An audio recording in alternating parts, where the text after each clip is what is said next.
welcome to the first episode of Bankroll Blitz. It's your boy, Mr. Brad Thomas, and my friend, Prop Holiday. How you doing today? What's going on, guys? What's going on, man? How are you? Man, I'm so excited that we decided to embark on this journey. I love the NFL, and, if you look around, there's not enough NFL-exclusive content. So for those who don't know, each week we'll provide our favorite totals, sides, and prop picks from the NFL and break them down, and you can find them exclusively on @Bankroll Blitz on Twitter. So I'm going to get the show rolling, and I'm going to start with my first pick. This pick has moved a little bit in the opposite way, which doesn't scare me because I'm going to wait until game time to actually lock it in to get a little bit more value. I'm going to go ahead and talk about Arizona versus Tennessee. Arizona's on the road versus Tennessee, and they are now a 3-point favorite. Initially, they were, a 3-point dog. They're initially a 1-point dog. Reason I like Arizona here, if you think about last season, this Arizona team could have easily won 7 to 10 games last season, but Kyler was hobbled, hurt, and limited. Kyler is one of those quarterbacks who needs to be mobile. Yeah, they were 4-4 against the spread on the road last season, but when healthy, he's one of the most dynamic quarterbacks in the league. DeAndre Hopkins is an absolute animal. We know that offense is going to be good. Chase Edmonds is going to be running the ball very tough. But the addition of J.J. Watt makes me really, really, really love that defense. The defense is supposed to be much improved, and pretty much everyone's talking about how good this defense is going to be. On the other side of the ball, we know what Tennessee can do. Ryan Tannehill missed some time with his team at a pivotal part of the offseason due to COVID. And one thing that really jumps out at me about this game is Tennessee was the worst, the absolute dead last team in third down defense. When you have someone as smart and as sharp as Cliff Kingsbury, you already know he's going to exploit that weakness. So I'm going to go ahead and take Arizona money line, and that's plus 135 for anybody who is wondering. No, this game to me is, and the line reflects it, is definitely a coin flip. As a fan, I can't tell you how excited I am to see Julio in a Tennessee Titans uniform. Oh my God. It's gonna be weird. And then on the other side of the ball, so obviously I'm an LA Rams fan. I'm always waiting for the year for Arizona to make the jump. And you mentioned Cliff Kingsbury. I call him Sean McVay light. But there's a bunch of players on that Arizona team that I'm actually excited to watch. So Isaiah Simmons, the first round pick out of Clemson from I think it was a year or two ago. Yep. He's a freak athletically, and then obviously J.J. Watt defensively. So if that defense makes a jump like everybody's talking about, they're gonna make the toughest division in the NFL even tougher if that was possible. Absolutely. You mentioned this game, and I actually have a play for it. One of my player props I'm a big fan of. It's a name that not many people know about, but it's something to get excited about because first week of NFL, lines are always low. You don't really know what to expect. And I'm jumping all over this one. So it's Anthony Firkser, the tight end, over 24.5 receiving yards. It's minus 110 on DraftKings. So Firkser is technically number 2 on the depth chart, but he's behind Jeff Swain, who's really just a blocking tight end. So he's the number 1 pass-catching tight end in this offense now, and you have 2 monsters on the outside in Julio and A.J. Brown. So I think the middle of the field is going to be wide open for him. What really excites me about this line is he averaged 24 yards per game last year behind Jonnu Smith. So there's no more Jonnu Smith. He went over to New England. I think Firkser is actually going to make a huge jump from his production. His line every week, I expect to be in the 35-40 range. So this is a week 1 kind of gem that we're getting thrown our way. So over 24.5 yards receiving.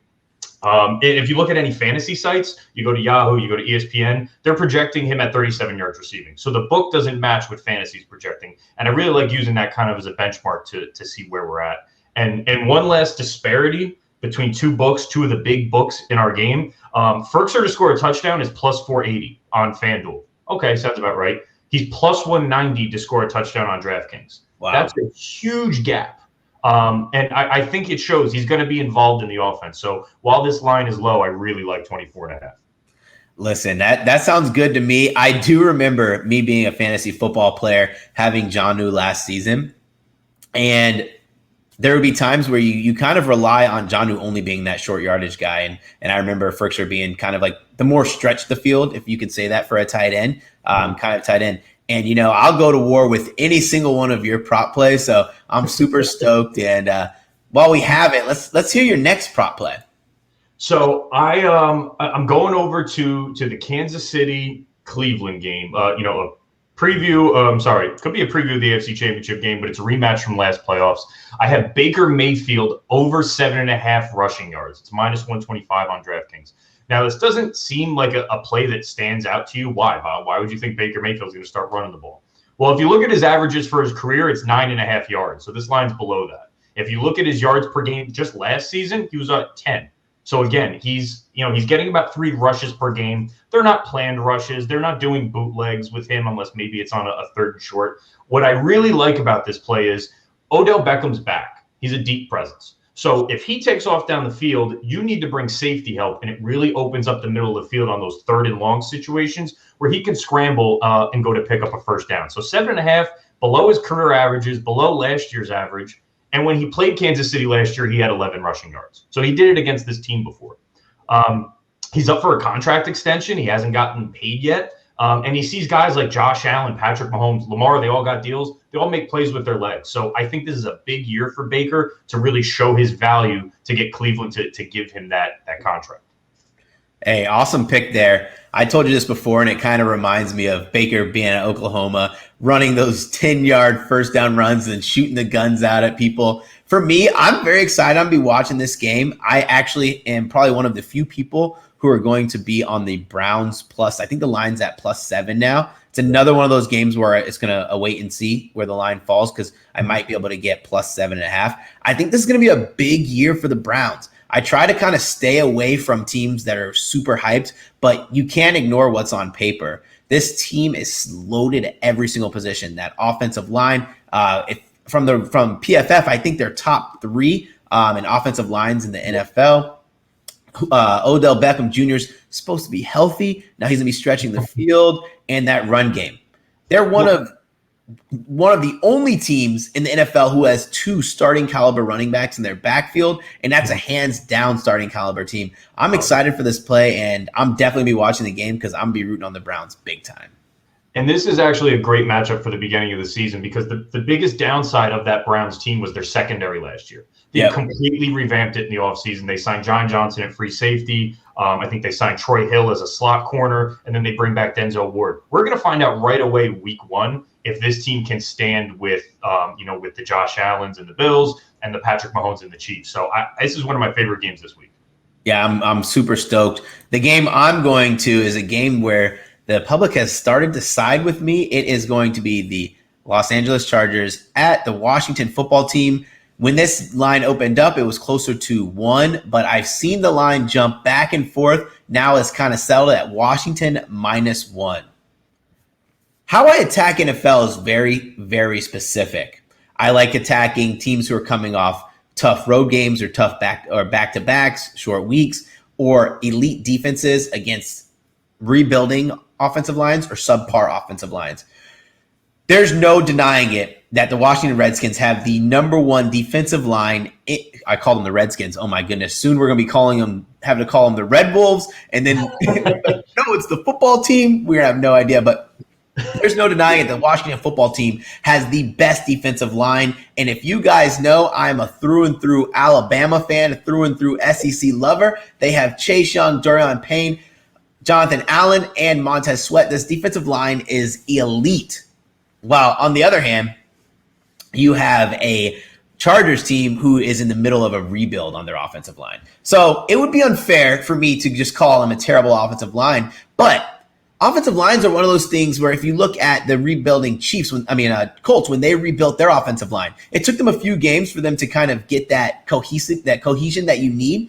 I'm going to attack this a lot. This Washington football team's number 6 in total defense, and their sack percentage last year was insane.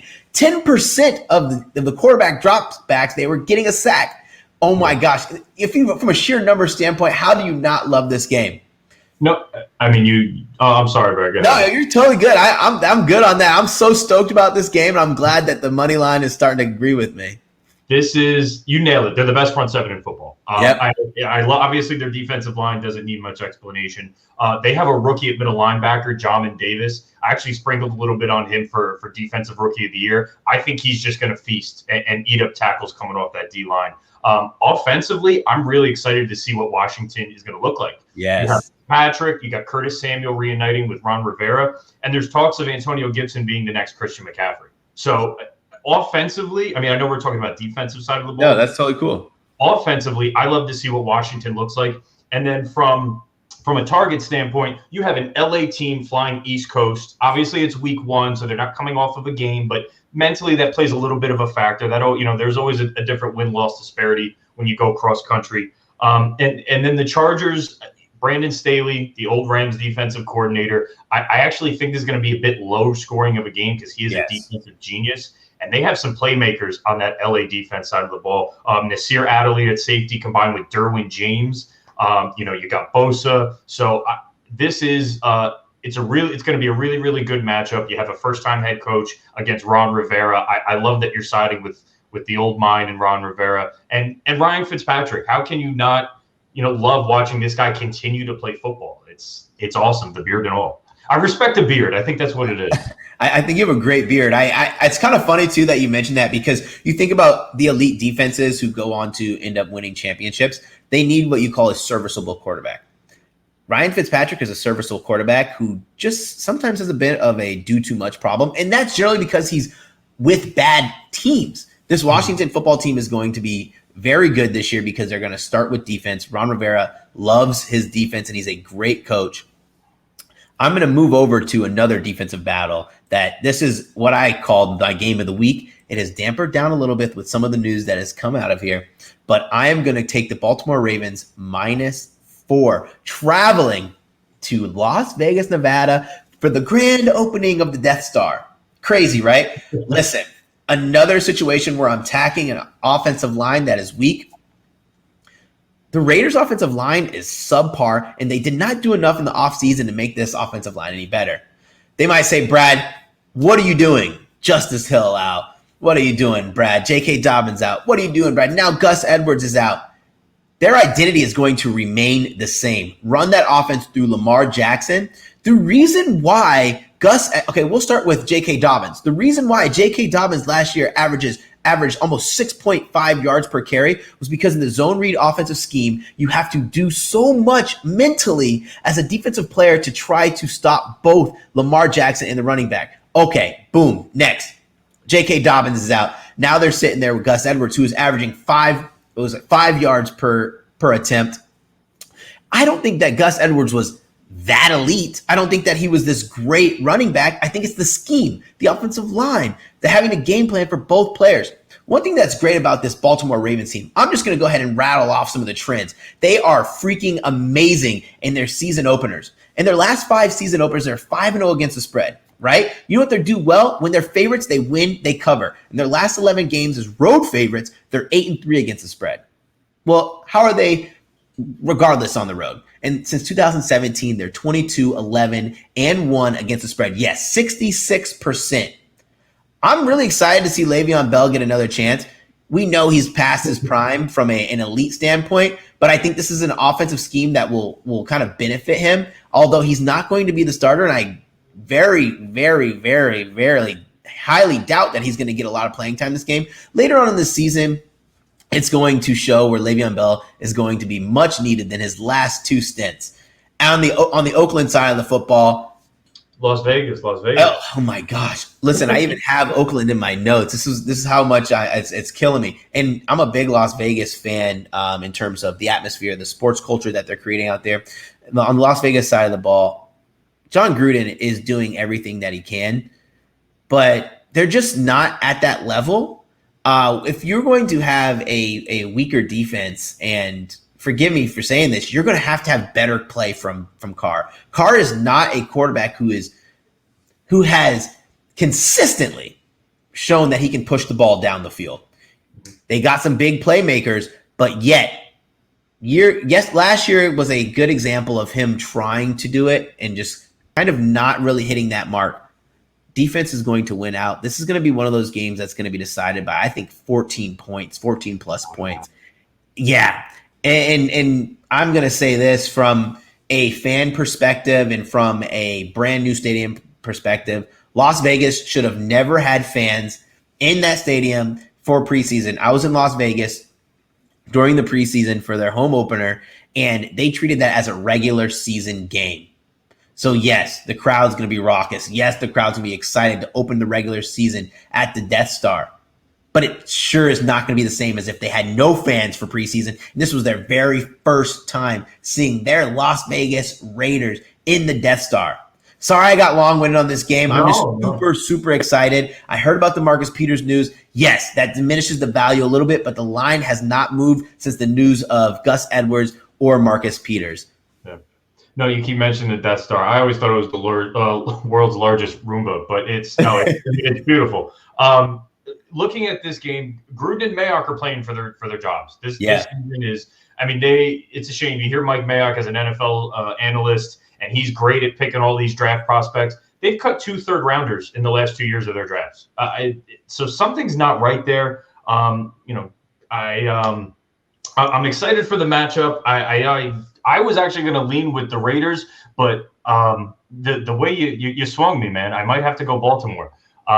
It should be a good game. It is the first Monday Night Football game of the season. From a player prop value standpoint, with this Baltimore offense, Gus Edwards, I'm a Jersey guy. He's a Rutgers guy. I hate to see him go. I do think we're going to see Mark Andrews be involved a lot in the offense, especially with Hollywood Brown. I think he's still banged up. And then the tight end on the other side of the ball, Darren Waller I think he's up there with Kittle and Kelsey. He's probably going to have another 1,000-yard year. It's Monday Night Football. I hope I'm in a situation where I have to hedge a bet. Something's still alive from the weekend. That's what I love about Monday. But if it's cool with you, I'd love to talk about my next pick. Absolutely.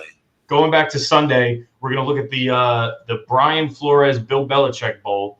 We're looking at Dolphins and the Patriots. And I have a line that when I first saw it, I thought it was a glitch. I swear to you, I thought something was wrong. It's starting running back Damien Harris over 3.5 receiving yards at -120. So you're telling me he has to catch one pass. Will the starting running back for the New England Patriots catch a pass? I believe he will. Now, if you look at it, you're going to say, Bob, he didn't catch any passes in 2020. His entire I don't care about that. It was a completely different offense last year where you have Cam Newton, you had Rex Burkhead, James White, Sony Michel. Burkhead's gone. Cam's gone. What's his name? Sony Michel's gone.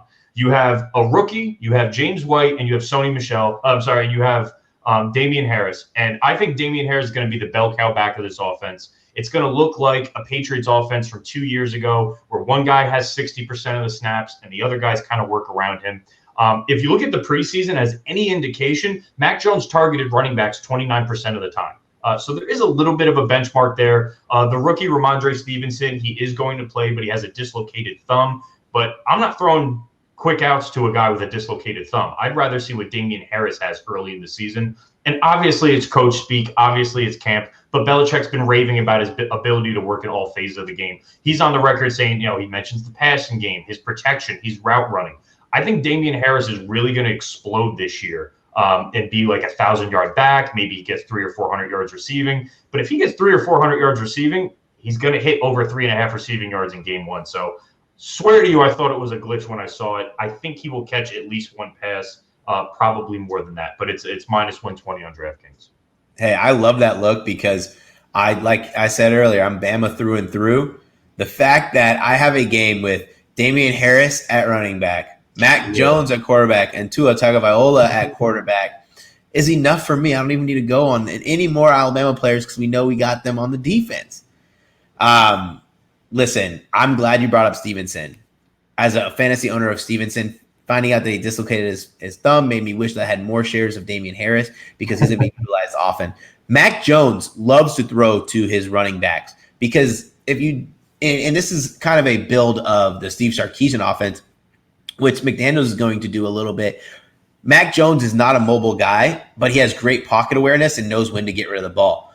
But if you've watched his games and you watch him in preseason, he's not the guy who really throws the ball away. He actually has a safety valve player that is kind of baked into their scheme. And I really do think you're going to see a lot of flat routes to Damien Harris this season as that kind of rookie safety valve. Sure, it could be Hunter Henry. Sure, it could be any of the tight ends. But I really do think it's going to be Damien Harris. And I really appreciate that you added this look because I don't think that I would have dug deep enough to find this prop. I mean, any starting running back to have over 3.5 anything, touches, rushes, yeah. I'm betting it. So we'll see how it goes. But not to take up too much time, what I'm most excited for is something that I tweeted out to my followers back in a couple weeks ago about Tony Finau winning the National Trust in Jersey City, New Jersey. I bet $5 on him to win $255. And I promised my followers I would have a week 1 touchdown parlay for $255. And I have it ready for you guys. I'm coming off of last week's big college football win, and I want to go over this 7-leg $255 to win $30,000. Yes, I said $30,000, and the only reason I'm doing this, please bet responsibly, is because I want a $5 bet. I don't normally throw out $250 touchdown parlays, so please bet responsibly. But let me go through the lineup real quick. We got Mike Davis, the starting running back for the Atlanta Falcons against the Philadelphia Eagles. I do think he's going to get some goal line rushes. He is a big bullying back, average a little bit. I think it was 4.3 yards per carry. I'd like him to get a goal line situation in a high-scoring game for him to score. Dalvin Cook versus Cincinnati. Cincinnati is one of the worst rush defenses in the league. They gave up, I think, top 5 most touchdowns to opposing running backs. That's an easy one. I got James Harris against Houston. Again, a bottom 5 rush defense in the league with a rookie quarterback. He's going to get the ball very, very often in week 1. Damien Harris, you already touched on. I do think he has the potential to break one. Alvin Kamara needs no introduction. The man averages 1 touchdown a game for his career. Chase Edmonds being the starting running back versus Tennessee. And Tennessee, surprisingly, shoddy rush defense. They have given up, I think they gave up 13 rushing touchdowns to running backs last year. So something to keep an eye on. And then an Alabama favorite, Najee Harris, I think he gets on the board week 1 versus Buffalo. So it's a 7-leg parlay. They are all running backs. The reason I went running backs is these guys are fresh. They're not going to be in any better shape than they are right now because they are sat out all preseason and barely touched in practice. So it's $255 to win $30,000 on a 7-leg touchdown parlay. And if you don't mind me asking, where did you find these odds? Which book are you placing this on? This one was done through DraftKings. Through DraftKings. Awesome, guys. You heard the man. I'm going to leave this up for a little bit longer so you guys can go ahead and jot these down.